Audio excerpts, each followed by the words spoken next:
राजधानी दिल्ली में एक बार फिर एलजी बनाम मुख्यमंत्री की जंग शुरू हो चुकी है, जिसे बढ़ावा दिया है मोदी सरकार ने। केंद्र सरकार एक ऐसा बिल लाई है जिस पर दिल्ली से लेकर बंगाल तक बवाल मच गया है, क्योंकि अधिकारों की इस लड़ाई में केंद्र ने एलजी के अधिकार बढ़ा दिए हैं। इसलिए पश्चिम बंगाल की सीएम ममता बनर्जी ने केजरीवाल का साथ देते हुए केंद्र को जमकर खरी खोटी सुनाई है। साथ ही बीजेपी को दिल्ली में मिली हार का दर्द भी याद दिलाया है। दिल्ली में अक्सर एलजी और राज्य सरकार के बीच कानूनों के अधिकार को लेकर जंग छिड़ी रहती है।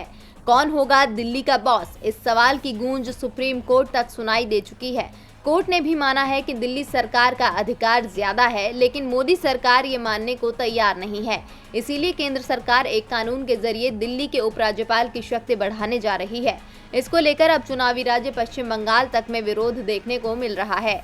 चुनाव प्रचार की हलचल के बीच पश्चिम बंगाल की मुख्यमंत्री ममता बनर्जी ने दिल्ली के मुख्यमंत्री अरविंद केजरीवाल का साथ दिया है। उन्होंने सीएम केजरीवाल को पत्र लिखकर दिल्ली शासन एक्ट संशोधन बिल के खिलाफ लड़ाई में अपना समर्थन देने का ऐलान किया है। सीएम ममता ने अपनी चिट्ठी में लिखा कि प्रधानमंत्री नरेंद्र मोदी और गृह मंत्री अमित शाह 2015 और 2020 के विधानसभा चुनाव में आम आदमी पार्टी को मिली हार पचा नहीं पा रहे हैं। वो दिल्ली में प्रॉक्सी सरकार चलाना चाहते हैं। यही इस बिल को लाने का असल उद्देश्य है। इतना ही नहीं, उन्होंने कहा कि मैं पूरी तरह से विश्वास रखती हूं कि अब एकजुट होकर प्रभावी तरीके से लोकतंत्र और संविधान को लेकर बीजेपी के खिलाफ लड़ाई लड़ने का समय आ गया है। मैं खासकर राज्य सरकारों की शक्तियों को कम करके उन्हें महज नगर निगम के स्तर पर सीमित कर देने की बीजेपी की योजना के खिलाफ हूं।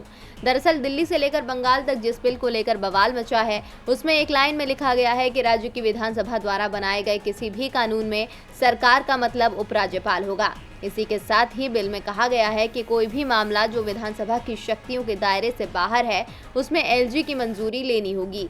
इसका सीधा मतलब है कि उपराज्यपाल को अब एडिशनल कैटेगरी के बिलों पर रोक लगाने की शक्ति और अधिकार दिया गया है। यानी सीधे तौर पर मोदी सरकार ने दिल्ली के सारे अधिकार एलजी को ही सौंप दिए हैं, जिसका जबरदस्त विरोध हो रहा है। डीवी लाइव की रिपोर्ट।